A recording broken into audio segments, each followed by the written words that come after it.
नमस्कार, मैं हूं आपके साथ शालिनी राणा। एपीएन के लोकप्रिय कानूनी प्रोग्राम लीगल हेल्पलाइन में आपका स्वागत है।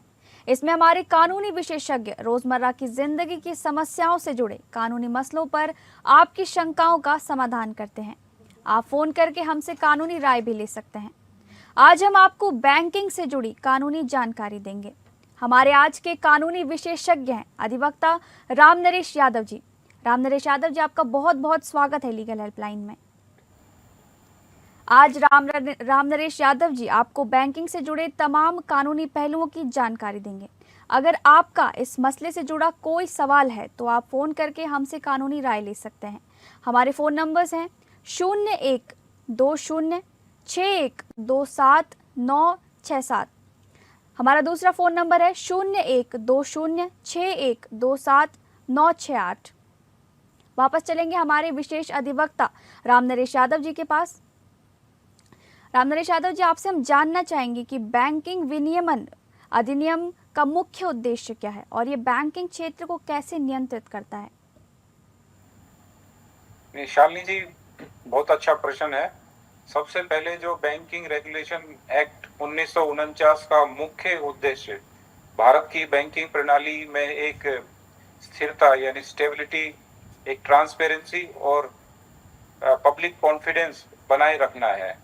यह अधिनियम बैंकों के गठन, उनके संचालन और नियंत्रण के लिए एक व्यापक कानूनी ढांचा प्रदान करता है।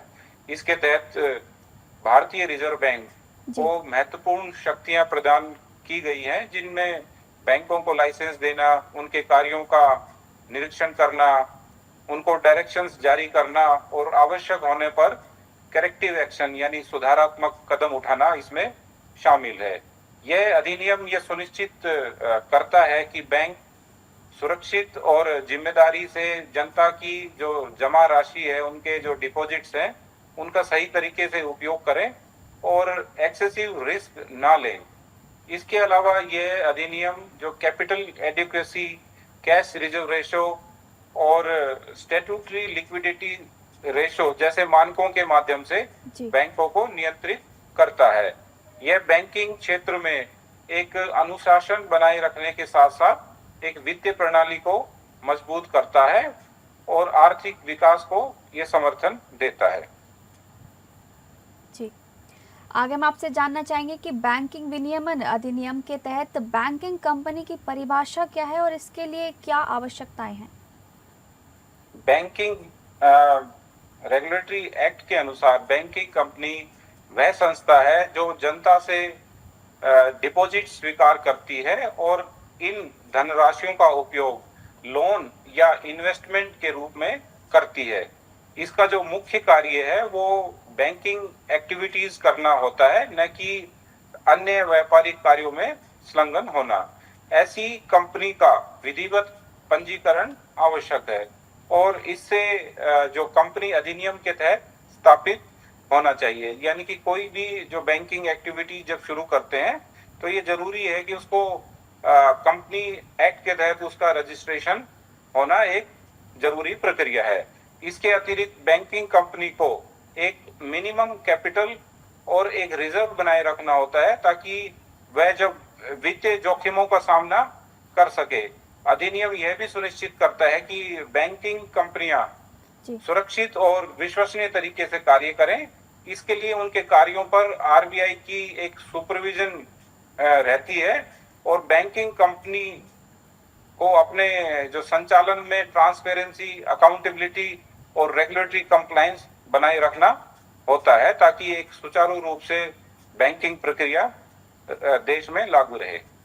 जी, आगे हम आपसे इसी पर जानना चाहेंगे कि बैंकिंग विनियमन अधिनियम के तहत बैंकों के लाइसेंस के लिए क्या शर्तें हैं और इसकी प्रक्रिया क्या होती है।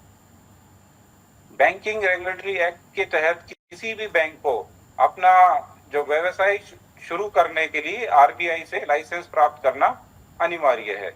लाइसेंस प्राप्त करने के लिए बैंक को यह सिद्ध करना होता है कि उसके पास एक एडिक्वेट कैपिटल यानी पर्याप्त पूंजी है और सक्षम और अनुभवी प्रबंधन तथा सुरक्षित और एक वायबल बिजनेस प्लान है उनके पास।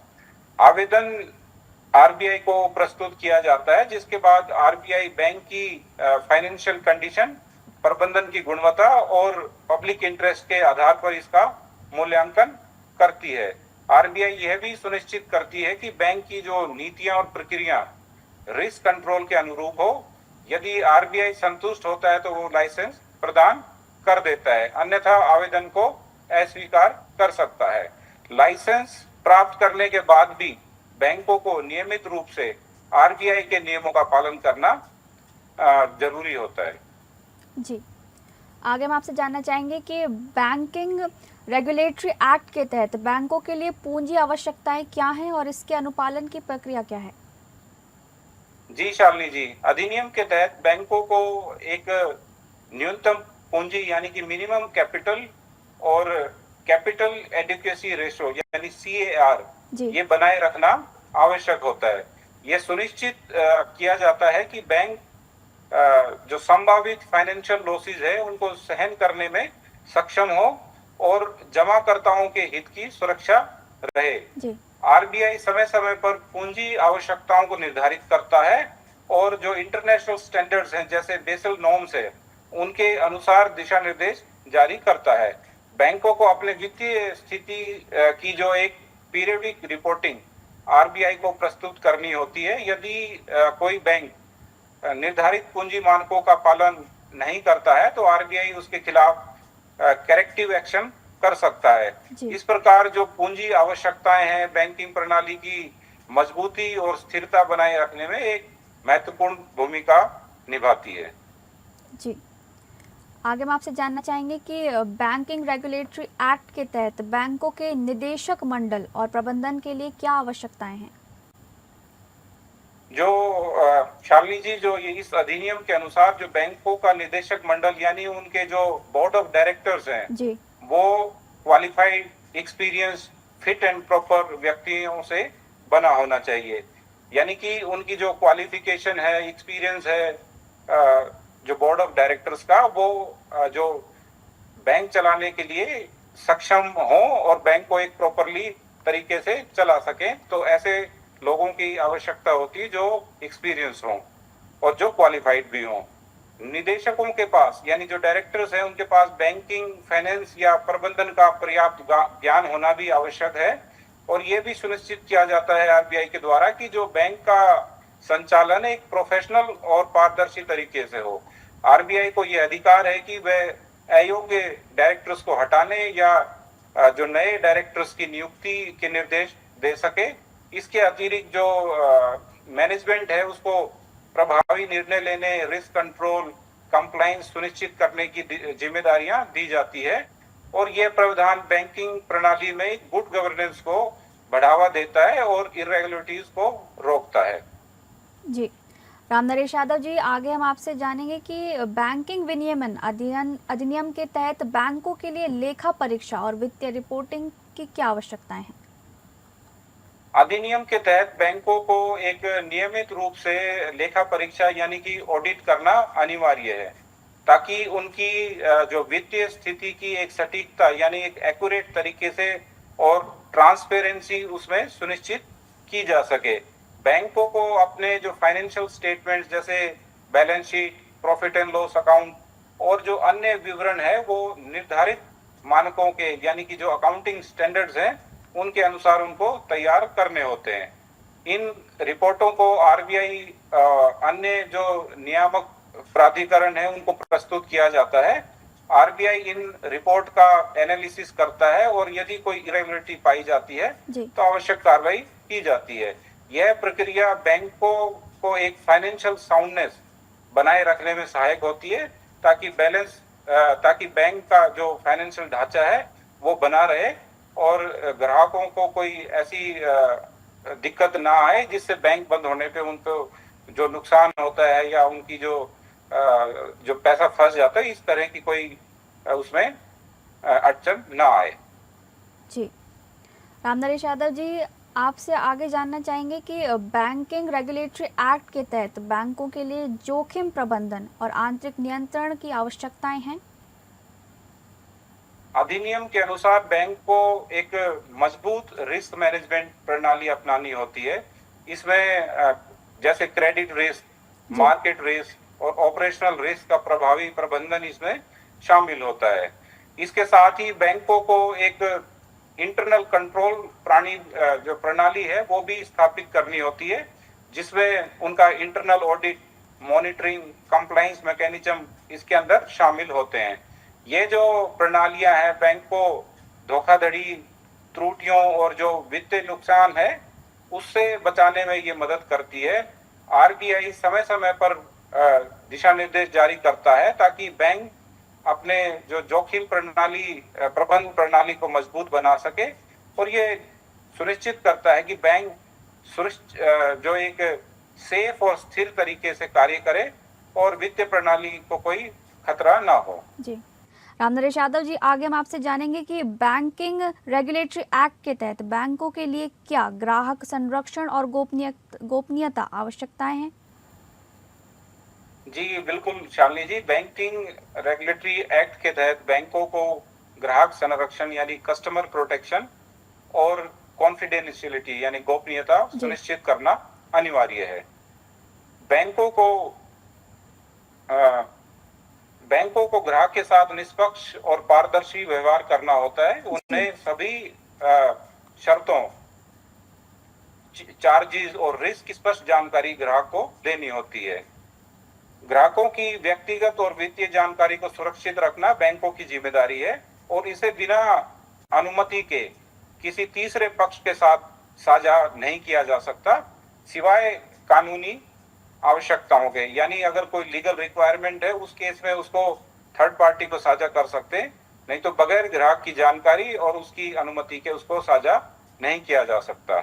इसके अतिरिक्त बैंकों को एक प्रभावी शिकायत निवारण प्रणाली यानी ग्रीवेंस रिड्यूसल मैकेनिज्म स्थापित करना होता है, ताकि ग्राहक अपनी समस्याओं का समाधान आसानी से प्राप्त कर सके।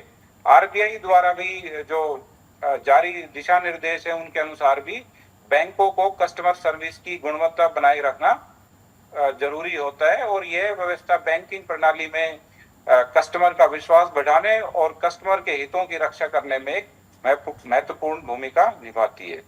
जी, आगे हम आपसे जानना चाहेंगे कि बैंकिंग रेगुलेटरी एक्ट के तहत बैंकों के लिए धन शोधन और आतंकवाद के वित्त पोषण की रोकथाम के लिए क्या आवश्यकताएं हैं?